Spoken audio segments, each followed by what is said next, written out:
దేవుని పరిశుద్ధమైనటువంటి నామంలో మరి కూడినటువంటి దేవుని ప్రజలందరూ కూడా ప్రభు పేరట వందనాలను తెలియజేస్తుంటున్నాను.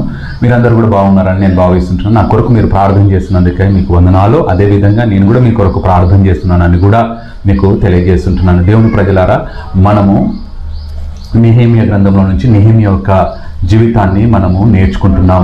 మరి ఒక బాణదాయకుడు ప్రసిద్ధికి ఎక్కాడు అనేటటువంటి విషయాన్ని మనం ధ్యానిస్తుంటున్నాం. ఒక బాణదాయకుడు ఒక సామాన్యమైనటువంటి వ్యక్తి ఒక గొప్ప స్థానంలోనికి రావడానికి మరి కలిగినటువంటి కారణాలను మనము నేర్చుకుంటున్నాం. మరి 3 విషయాలను, మరి గడిచిన 2 విషయాలను మనం నేర్చుకుంటున్నాం. నిలబడినటువంటి నెహెమ్యా అని, మరి నిర్మించినటువంటి నెహెమ్యా అని. ఈ దినాన 3వ విషయాన్ని మనం నేర్చుకుంటున్నాం. ఒకవేళ ఆ 2 మరి విషయాలు మీరు నేర్చుకోకుంటే, మరి వినకుంటే తప్పక మీరు వినండి. మీరు తప్పక ఆశీర్వదించబడతారని కూడా నేను మీకు తెలియజేస్తాను. తప్పక మీ జీవితాల్లో ఒక గొప్ప మార్పు, ఆశీర్వాదాన్ని తీసుకొని వస్తుందని కూడా మేము జ్ఞాపకం చేస్తున్నాం. ఈ దినాన 3వ విషయాన్ని మనం నేర్చుకోబోతుంటున్నాం. మరి ఈ విషయం కూడా చాలా ప్రాముఖ్యమైనటువంటిది. నెహెమ్యా గ్రంథంలో 13 అధ్యాయాలు ఉన్నాయి. 13 అధ్యాయాల్లో కూడా మరి నెహెమ్యా యొక్క వ్యక్తిత్వం, నెహెమ్యా యొక్క చర్యలు, నెహెమ్యా యొక్క ప్రార్థనను మనం నేర్చుకుంటాం. మరి ఈ దినాన 3వ విషయం ఏంటిది అని మీకు తెలియజేయాలని నేను కోరుతుంటాము. ఆ 3వది నీరసించని నెహెమ్యా అని మీకు జ్ఞాపకం చేస్తున్నాను. నీరసించని నెహెమ్యా, the man who was not discouraged, the man who was not discouraged by any obstacle, ఏ విషయములో కూడా నీరసించినటువంటి వ్యక్తి. మరి ఆయన తలపెట్టినటువంటి పని గొప్ప పని. దేవుడు తనకు ఒక పనిని ఇచ్చాడు, దేవుడు తనకు ఒక దర్శనం ఇచ్చాడు, దేవుడు తనకు ఒక భారం ఇచ్చాడు, దేవుడు తనకు ఒక ప్రాముఖ్యమైనటువంటి పనిని ఇచ్చాడు. మరి ప్రజల యొక్క జీవితాలను, ప్రజలకు ఏది అవసరమో దాన్ని నిర్మించడానికి నెహెమ్యా బయలుదేరాడు. ఒక సంకల్పముతో బయలుదేరాడు, మరి ఒక ఉద్దేశముతో బయలుదేరాడు. దేవుని సన్నిధానంలో కనిపెట్టి బయలుదేరాడు. వనరులను తాను పొందుకోగలిగాడు, మరి వస్తువులను తాను పొందుకోగలిగాడు, మరి కావలసినటువంటి సామాగ్రిని తాను పొందుకోగలిగాడు. మరి ఏ విషయంలో నీరసిల్లలేదు, ఎందుకు నీరసిల్లలేదో కూడా మీకు జ్ఞాపకం చేయాలని కోరుతున్నాను. దయచేసి చివరి వరకు కూడా శ్రద్ధగా మీరు ఆలకించాలని నేను ప్రేమతో కోరుతున్నాను. నీరసించని, మరి అంటే ఆయనకి ఎలాంటి ఆటంకాలు వస్తే నీరసించలేదో కూడా మీకు జ్ఞాపకం చేస్తాను. ఈ దినాన మనం చాలా ప్రాముఖ్యమైనటువంటి ఈ దినాల్లో మరి ప్రజలు ఎంతగానో నీరసిల్లిపోతున్నారు, కృంగిపోతున్నారు, అధైర్యపడుతున్నారు, భయపడుతున్నారు, మరి చతికిల పడుతుంటున్నారు, మరి డిప్రెషన్లకు గురవుతుంటున్నారు, మానసికమైనటువంటి వ్యాధులకు గురవుతుంటున్నారు, మరి విడాకులకు మరి గురవుతుంటున్నారు, లేకుంటే ఇంటి నుంచి పారిపోవడం జరుగుతుంటుంది, లేకుంటే ఆత్మహత్యలు చేసుకుంటున్నారు. మరి వీటన్నిటికీ కలిగినటువంటి కారణం వారి జీవితాల్లో నీరసించిపోతుంటున్నారు. అవును, ఇక మేము బ్రతకలేం, ఇక మా వల్ల కాదు, లేకుంటే ఇక మేము నడవలేం, ఇక ఈ కుటుంబాన్ని పోషించలేం, ఇక మా బిడ్డలను మేము సరైనటువంటి దారిలోకి తీసుకురాలేం, మరి ఇంకా ఇలా చెప్పుకుంటూ వెళ్తే మేము ఉద్యోగం సరిగ్గా చేయలేం, లేకుంటే సేవ మేము సరిగ్గా చేయలేం, లేకుంటే ఈ సేవలో వచ్చేటటువంటి ఆటంకాల నుంచి మేము బయటికి రాలేం అనేటటువంటి విధంగా మనుషులు మానసికంగా కృంగిపోతుంటున్నారు. అవును, శారీరకంగా కొంతమంది బలంగా ఉండవచ్చేమో, శారీరకంగా చాలా మజిల్ కలిగి ఉండొచ్చేమో, శారీరకంగా చాలా హెఫ్టీగా ఉండవచ్చేమో, కానీ in their hearts, in their minds, they are discouraged. That is the reason they are taking their lives. That is the reason they are unable to succeed in their life. That is the reason they are unable to come up from that pit. ఆ ఒక గోతిలో నుంచి వారు పైకి రాలేకపోతుంటున్నారు. ఈ దినాన దేవుని సంగమా, దేవుని బిడ్డలారా, దైవ మరి కుమారులారా, కుమార్తెలారా, దయచేసి గమనించండి. ఎంతో మంది అందరూ కూడా మంచి ఉద్దేశంతోనే ప్రారంభిస్తారు, కానీ వచ్చేటటువంటి ఆటంకాలను బట్టి కృంగిపోతుంటారు. ఈ నెహెమ్యాకి ఎలాంటి ఆటంకాలు వచ్చాయో కూడా మీకు జ్ఞాపకం చేయాలని కోరుతుంటున్నాను. నెహెమ్యాకు మరి ఎక్స్టర్నల్గా ప్రాబ్లమ్స్ వచ్చాయి, ఇంటర్నల్గా కూడా ప్రాబ్లమ్స్ వచ్చాయి. ఎక్స్టర్నల్గా ఎలాంటి ప్రాబ్లమ్స్ వచ్చాయో 4వ అధ్యాయంలో మీరు గమనించాలని నేను కోరుతున్నాను. 4వ అధ్యాయంలో మరి నెహెమ్యా గ్రంథం 4వ, మేము గోడ కట్టుచున్నాం, సమాచారము విని సన్బల్లట్టును మిగుల కోపగించి రౌద్రుడై యూదులను ఎగతాళి చేసి షోమ్రోను దండువారి ఎదుటను తన స్నేహితుల ఎదుటను, ఇట్లా నేను సన్బల్లట్టును అనేటటువంటి ఒక వ్యతిరేక శక్తి అనుకోండి, వ్యతిరేక వ్యక్తి మరి ఈ పనిని వ్యతిరేకించేటటువంటి వాడు. చూడండి, దుర్బలమైన ఈ యూదులు ఏమి చేయుదురు, తమంతట తామే ఈ పని ముగింతురా, బలులు అర్పించి బలపరుచుకుందురా, ఒక్క దినమందే ముగింతురా, కాల్చబడిన చెత్తను కుప్పలుగా పడిన రాళ్లను మరలా బలమైనవిగా చేయుదురా. మరియు అమ్మోనీయుడు, ఇంకొక వ్యక్తి కూడా ఉన్నాడు, అమ్మోనీయుడు టోబియాయు అతని యొద్దను ఉండి వారు కట్టిన దానిని పైకి ఒక్క నక్క ఎగిరినట్టయినను వారి రాతి కూడా పడిపోనెను. చూడండి, సన్బల్లుట్టును అనేటటువంటి వ్యక్తి, టోబియా అనేటటువంటి వ్యక్తి, వీరందరూ కూడా ఎంత ఎగతాళి చేస్తున్నారో చూడండి, ఎంతగా మరి వీరి పనిని చిన్న చూపు చూస్తున్నారో చూడాలని నేను ప్రేమతో కోరుతుంటున్నాను. దయచేసి దేవుని జనాంగమా, ఇంకొక మాటను కూడా మీకు చదవాలని కోరుతున్నాను. 2వ అధ్యాయం 19వ వచనంలో ఇలా రాయబడి ఉందండి. 2వ అధ్యాయం, అయితే హొరేనీయుడైన సన్బల్లట్టును అమ్మోనీయుడైన దాసుడగు టోబియా అనువాడును అరబ్బీయుడైన గెషోమును ఆ మాట వినినప్పుడు మమ్మను హేళన చేసి మా పని తృణీకరించింది. ఇంకొక వ్యక్తి కూడా ఇక్కడ మనకు కనబడుతుంది, అరబ్బీయుడు అనేటటువంటి ఒక వ్యక్తి. అంటే these all people are against the good work of నెహెమ్యా. నెహెమ్యాకు చేస్తున్నటువంటి మంచి పనికి వ్యతిరేకంగా ఉన్నటువంటి శక్తులు, వ్యతిరేకంగా ఉన్నటువంటి వ్యక్తులు.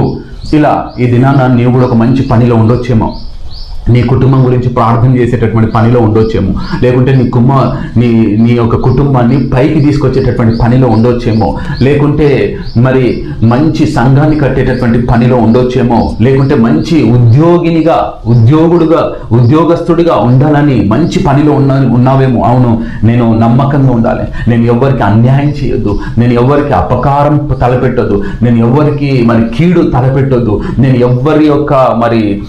ఎవ్వరి గురించి చెడు వార్తలను తీసుకురావద్దు అనేటటువంటి మంచి పనిలో నువ్వు ఉన్నావేమో, దేవుని పనిలో ఉన్నావేమో, ప్రార్థన అనేటటువంటి పనిలో ఉన్నావేమో, ఉపవాసం అనేటటువంటి పనిలో ఉన్నావేమో, దేవుని ఆలయాన్ని కట్టేటటువంటి పనిలో ఉన్నావేమో, దేవుని బిడ్డలను సరిచేసేటటువంటి పనిలో ఉన్నావేమో, నీ కుటుంబాన్ని పైకి తీసుకొచ్చేటటువంటి పనిలో ఉన్నావేమో.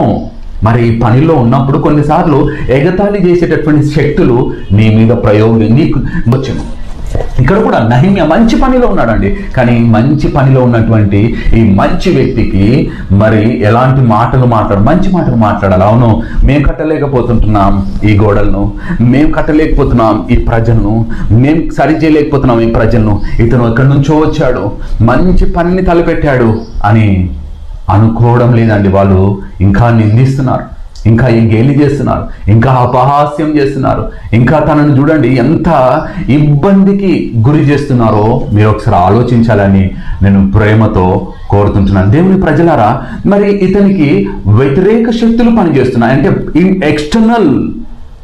ఎక్స్టర్నల్గా మరి ఇలాంటి వ్యక్తులు పనిచేస్తున్నారు, ఇంటర్నల్గా కూడా అండి. ఒక మాట 6వ అధ్యాయాన్ని మీకు చదివి చూపిస్తాను. 6వ అధ్యాయం 14వ వచనంలో మీరు చూసినట్లయితే, నా దేవా, వారి క్రియలను బట్టి టోబియాను సన్బల్లట్టును నన్ను భయపెట్టవలనని కనిపెట్టి ఉన్న ప్రవక్తలను నోవాద్య అను ప్రవక్తిని జ్ఞాపకం చేసుకోండి. ఇక్కడ చూడండి, మీరు ఆ మాటను ప్రవక్తిని కూడా అక్కడ పేరు కూడా మెన్షన్ చేయబడిందండి. అంటే కొన్నిసార్లు మనము చేసేటటువంటి మంచి పని అపార్థము చేసుకునేటటువంటి చాలామంది మన దగ్గరి బంధువులు ఉండొచ్చు, దగ్గరి సేవకులు ఉండొచ్చు, దగ్గరి సేవకురాలు ఉండొచ్చు. అంటే నీవు చేసేటటువంటి పనిని నువ్వు ప్రోత్సహించకుండా నిన్ను భయపెట్టేటటువంటి వారు, నిన్ను ఆటంకపరిచేటటువంటి వారు, నిన్ను మరి ఇబ్బంది పరిచేటటువంటి వారు, నిన్ను కృంగదీసేటటువంటి వారు ఎంతో మంది ఉండొచ్చండి. ఇక్కడ చూడండి, ఒక ప్రవక్తిని ఏం చేయాలంటే ప్రోత్సహించాలి. అవును దేవుని బిడ్డ, నువ్వు ఇంకా మంచి పని చేస్తున్నావు, ఇంకా మేము చేయలేనటువంటి పని చేస్తున్నావు, నువ్వు చెయ్యి, దేవుడు నీకు తోడుగా ఉంటాడు, దేవుడు నిన్ను సహాయం చేస్తాడు, దేవుడు నీకు వనరులు ఇస్తాడు, దేవుడు నిన్ను బాగు చేస్తాడు, దేవుడు నిన్ను బలపరుస్తాడు, దేవుడు నీకు అన్ని సమకూరుస్తాడని చెప్పాలి. కానీ వీరు ఈ మంచి పనికి ఆటంకంగా ఉన్నారు. దేవుని సంగమా, చూడండి, ఇలాంటి ఆటంకాలు వచ్చినా కూడా నా దేవా నన్ను జ్ఞాపకం చేసుకోమని నెహెమ్యా అంటున్నాడు అండి. అవును, నేను అలసిపోయేటటువంటి వాడిని కాదు, నేను కృంగిపోయేటటువంటి వాడిని కాదు, నేను భయపడేటటువంటి వాడిని కాదు, నేను మరి విడిచి వెళ్ళేటటువంటి వాడిని కాదు, నేను ముందుకే సాగిపోయేటటువంటి వాడిని. అవును, యెహోషువతో మరి ఒక నూతన నాయకునితో దేవాతి దేవుడు అన్నటువంటి మాట, నేను మోషేకు తోడైనట్టు నేను నీకు తోడై ఉంటాను, భయపడకు, జడియకు, ముందుకే సాగిపో. ఎంత అద్భుతమైనటువంటి మాట అండి. యెహోషువ గ్రంథంలో ఎంత చక్కని మాట రాయబడిందంటే అంత చక్కని మాట రాయబడింది. 1వ అధ్యాయం 9వ వచనం యెహోషువ గ్రంథం, నేను నీకు ఆజ్ఞాపించి ఉన్నాను కదా, నిబ్బరము కలిగి. ఎంత అద్భుతం! నేను నిబ్బరం కలిగామన్నాడండి. ధైర్యము నుండు, దిగులు పడకము, జడియకము, నీవు నడుచు మార్గం అంతటిలో నీ దేవుడైన యెహోవా నీకు తోడై ఉండును.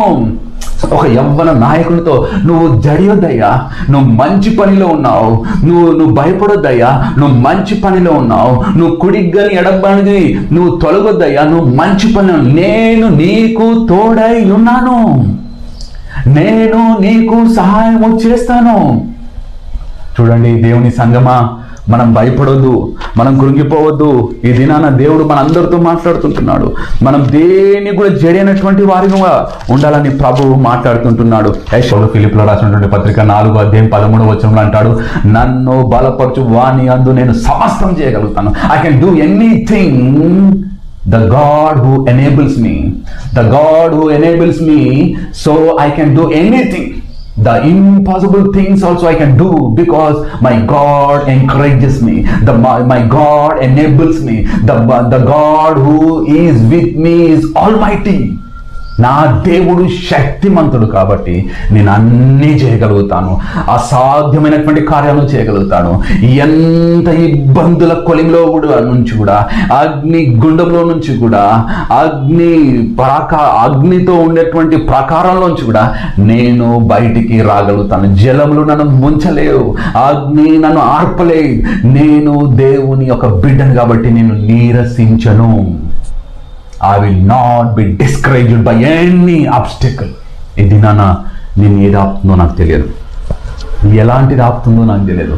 కృంగిపోయినావేమో ఇది నువ్వు భయపడుతున్నావేమో ఇది ఎలా నా బ్రతుకని, ఎలా నా జీవితం అని, ఎలా నా కుటుంబం అని, ఎలా నా భవిష్యత్ అని, ఎలా నా ఉద్యోగం అని, ఎలా నా వ్యాపారం అని, ఎలా నా యొక్క ఆత్మీయమైనటువంటి జీవితం అని, ఎలా నా సంఘం అని, ఎలా నా యొక్క సంఘంలో ఉండేటటువంటి ఆత్మీయులని, ఎలా నా తోబుట్టులని, ఇలా నువ్వు ఎన్నో రకరకాల భయాలతో నువ్వు ఈ దినాన్ని ఉన్నావేమో, నీరసించిపోతున్నావేమో, ఏమి చేయకుండా మరి కృంగిపోతున్నావేమో. ఈ దినాన దేవుడు నీతో మాట్లాడుతుంటున్నాడు. కృంగిపోకో. నెహెమ్యా కృంగిపోలేదు, నెహెమ్యా నీరసిల్లలేదు, నెహెమ్యా చతికిలపడలేదు, నెహెమ్యా పండుకోలేదు. ఆయన పరిగెత్తడానికి సంసిద్ధమయ్యాడు, ఆయన నిలబడడానికి సంసిద్ధమయ్యాడు, నిర్మించడానికి సంసిద్ధమయ్యాడు. ఆయన ఆ పనిని 52 రోజుల్లో ముగించగలిగాడు. దేవుని సంగమా, ఇది నన్ను కూడా నిరసించిపోతున్నాడమ్మా, ఇక నా వల్ల కాదని. కాబట్టి ఇది నా నుంచి దేవుడు మనందరితో మాట్లాడుతాడు. నీరసిల్లవలదు, భయపడవలదు, కృంగిపోవబడవలదు అని ప్రభు మాట్లాడుతుంటున్నాడు. దేవుడు నీతో మాట్లాడాలని నమ్ముతుంటున్నాను. దయచేసి ప్రార్థన చేసుకుందాం. ప్రేమ కలిగిన తండ్రి, నీకు వందనాలు. ఈ దినాన ఏ బిడ్డ కృంగిపోతున్నారో, నీరసించిపోతున్నారో ఆ బిడ్డలందరితో నువ్వు మాట్లాడావు తండ్రి. వారు కృంగిపోకుండా ముందుకు సాగడానికి దైవ కృప వారందరికీ అనుగ్రహించమని ప్రార్థిస్తూ, వ్యతిరేక శక్తులన్నీ కూడా యేసు నామంలో మేము బంధిస్తున్నాం తండ్రి ప్రభా. దురాత్మ శక్తులన్నీ కూడా యేసు నామములో బంధిస్తున్నాం తండ్రి ప్రభా. అయ్యా, ఆటంకపరిచే శక్తులన్నీ కూడా యేసు నామములో బంధిస్తున్నాం తండ్రి ప్రభా. ఓ తండ్రి ప్రభా, భయపెట్టించేటటువంటి ప్రతి విధమైనటువంటి మాట కావచ్చు, ప్రతి విధమైనటువంటి ఆటంకం కావచ్చు, యేసు నామములో బంధిస్తున్నాను ప్రభా. Let your people will be encouraged by the word of God. నీకే మహిమను ఆపాదిస్తూ యేసు నామములో అడుగుతున్నాను తండ్రి. ఆమేన్, ఆమేన్.